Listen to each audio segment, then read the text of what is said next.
Alex, these breaks are this long. Okay? They're this long. We're back. Hey, everybody. Welcome back to BVarsity Live. I am your host, Trevor Horn. I like messing with our guests when they're in studio. We're here brought to you by Grapevine MSP, and Jackson Sanchez doesn't know how to use a mic, and also Motor City Buick GMC. With that, we're going to welcome in the Shafter football team. We'll start off here with head coach Jerald Pierucci. Jerald, we got about 22 people watching us on Facebook. You said about half of that is your mom. Yep. Well, your mom's not half, but you know what I mean. Yeah. Gosh, I do not like my face. I don't like it. There's only really one person who really needs to like your face, and that's your wife. She doesn't. She wants the beard back quickly. So it's bad. Be like a chia pet. Just put the chia seed on. Yeah. And you can have it. Yeah, I got one of my coworkers here. She was like, use black seed oil. I don't even know what that is. So it's supposed never to. heard of that one. Yeah. It's supposed to help you grow a more fuller, richer beard. I grow it quickly anyway. I just wish that it would have grown back like today. So, with that, we've got a bearded man to my left who is one of the most electric quarterbacks in the state, maybe even in the nation this year. Alex Aguilar, his main receiver at Jackson Sanchez, and running back and defensive linebacker extraordinaire, Pedro Avila. You guys are all two-way guys. Jerald, let's start with that first of all. Your offense obviously gets the notoriety because of the points you guys have put up, but you add in a 40-27 win over Highland back in August. You've only given up 48 points in 8 games. That's a 6-point average by my dumb math. That's pretty incredible. And when you ask these guys to never come off the field, even in blowouts, because you don't have that many subs to begin with. For you as a head coach, how rewarding is it to see these young men play at such a high level, knowing that you're asking so much of them every single week? I think it's a true testament to how much they care for each other. You know, they've been spending, we lift year-round, but at the same time, they've been working together as a football team for – Pedro and Alex are seniors, so they've been together for 4 years, and Jackson, being a junior, has been with them for 2. So, you see that relationship between them, and that's probably the fun thing to coach them is they actually like being around each other. And I've been on teams where it's been cliquey. This team actually enjoys each other, and it makes it a lot more rewarding as a coach because they really are playing for each other. Alex, do you guys like each other? Yeah, we do. We think about how. You had to think about that for a second. Do I like him? I probably have to be diplomatic here. But for you, you moved over to the defensive side this year because out of necessity, really, right?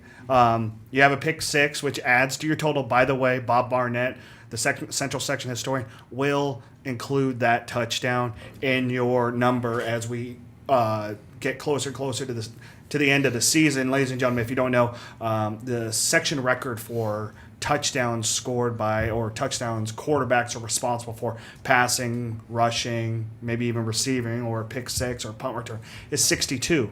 Last set by Brandon Jones, who you coached in 2013 to when he tied that record. There's 4 guys that have done it. Brandon's the last one to do it. Alex is, along with Trent Tompkins, quarterback up at Central. He was really good. Yes, very, very good. Just got UC Davis offer, by the way. Small quarterbacks can play at the next level, Alex. Yeah. So when you think about it, you've got 43 touchdowns in 8 games. Alex, how much of that success is predicated off the rest of the guys that you're on the team? And when you think about it, ladies and gentlemen, there's only 24 players on this team. Well, to be honest, I feel like my teammates help me a lot on the receiving end. They make plays after the catch, and that's what gets me those big numbers. So it's not all me doing the work, and also the running backs, they do an awesome job running the ball, so that makes the defense open up the passing game, and that helps me also. Jackson, for you, what do you like better, catching touchdowns from Alex or making key tackles on defense? Don't lie. You can be honest. You can say the highlights. Key tackles on defense. I'm not going to lie. Oh, that was not the answer I was looking for. That doesn't surprise me. That makes you pretty happy as a head coach. Oh, yeah. Well, I think when you watch him play and you see, because he's had a few big hits this season, and to watch him do that compared to when he scores a touchdown, it's a big, huge difference, I think, emotionally. So it does not surprise me. So Jackson, for you, as you guys go down through this season, you've got a bye week this week where you guys get to rest up a little bit. When you get down to next week, I mean, as long as Kenny gets through McFarland, which you got to think they're going to do this week, you guys are both going to be 8-0. How much of that excitement do you just have to corral a little bit, knowing how big that game is going to be, and you still got to play football regardless of how big the spectacle will be? I mean, you can't let the game get like so big where it just gets in your head the whole week. I mean, we're just gonna treat it like another game.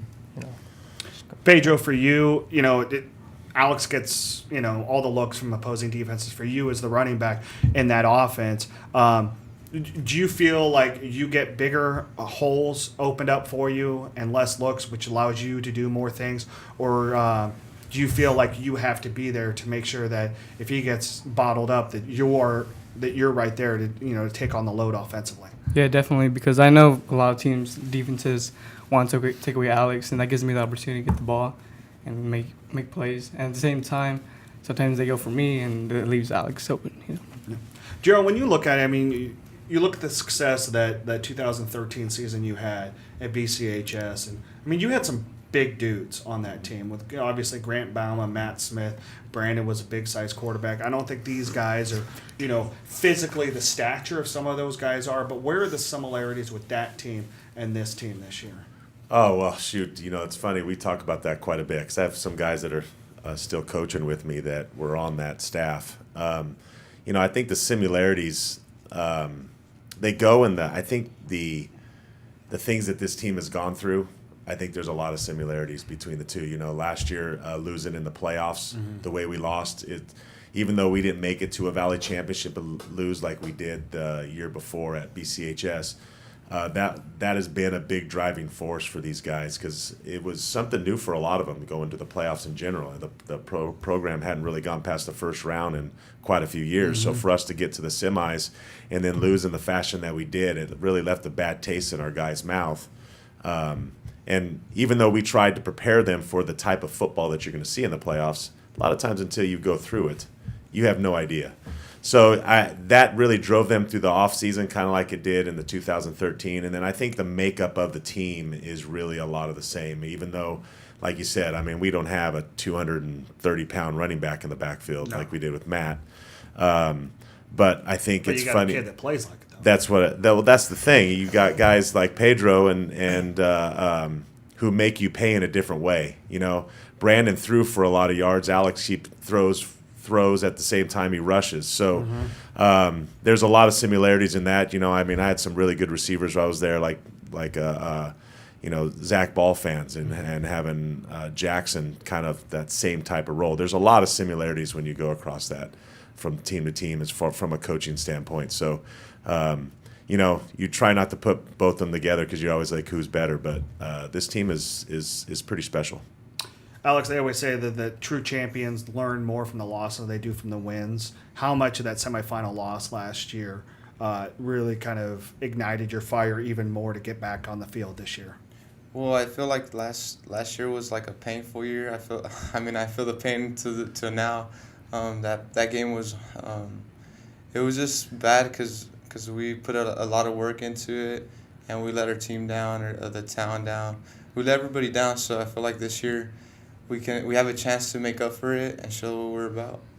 Jackson, for you, if you guys are given the chance to beat Kennedy and you guys go undefeated in the league, and maybe you get a 1 seed and you get to continue playing at home, how much of that really kind of excites you as a football player, knowing that every week that you might be able to give the home crowd in Shafter a show week in and week out? It's like extremely exciting because I feel like at home too we always have like a huge crowd because of like the whole town comes and it's just gonna be great. Pedro, born and raised in Shafter? Yeah, born and raised. How old were you the first time you went to a Generals game as a kid? I was probably around 10.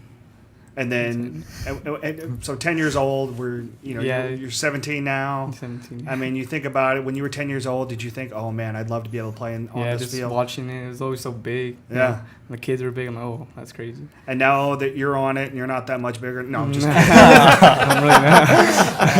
I know. But given the opportunity, what you guys are given this week, how exciting is it when you guys get these home games and you get to be able to play, a team like Kennedy next week that, like I said, should be undefeated, and you guys get to play for a league title at home for the most part? If you Yeah. can, It's really exciting. Everyone talks about it, and they bring it up a lot at school, and the town comes up to me and asks me about the game. It should be really good. Yeah. Jerald, where am I eating next Friday? Let's see. What type of food do you want? We got a good barbecue place there, Okay. Dad's Barbecue. Yep. Dad's? Surprisingly, we have a few Mexican food restaurants that are really good too. Really? That's weird that you would. Yeah, it just depends on what you want to eat. Just All right, let me well, know. I'm in. Or you can't go wrong with Generals. Yep. So I'm in. So guys, I know this time is cut short, but good luck to you. Enjoy the bye week. Where are you going tomorrow night? I'll be at the obvious one. I'll be over watching Kennedy and McFarland battle it out. Yeah, trying to figure out exactly what to do there. So their old lineman just got a look from Washington State this week. He's a good football player, Yeah. and they have a lot of good football players. I mean, they're a really good team. We're gonna have to be on point in order to beat them. Well, and the last thing too, I love the fact that the SSL is so fun and competitive this year, knowing that it's back to the original format that it was supposed to be, where it's supposed to be all county schools. And the fact that you guys are so competitive, the fact that Wasco's good again, that you and Kennedy are still undefeated going into tomorrow night's action. It's a lot of fun. I'm glad to be a part of it. I'm glad to watch it. So good luck to you guys. Thank you guys for coming in. Jerald Pierucci, Alex Aguilar, Jackson Sanchez, Pedro Avila. Thank you guys. Enjoy the bye week, and we'll see you guys next week. We'll be right back. Got a cool video coming up of a story that I did that will be in Sunday's edition of the California. You won't want to miss that. Plus, preview and predictions coming up after that. We'll be right back.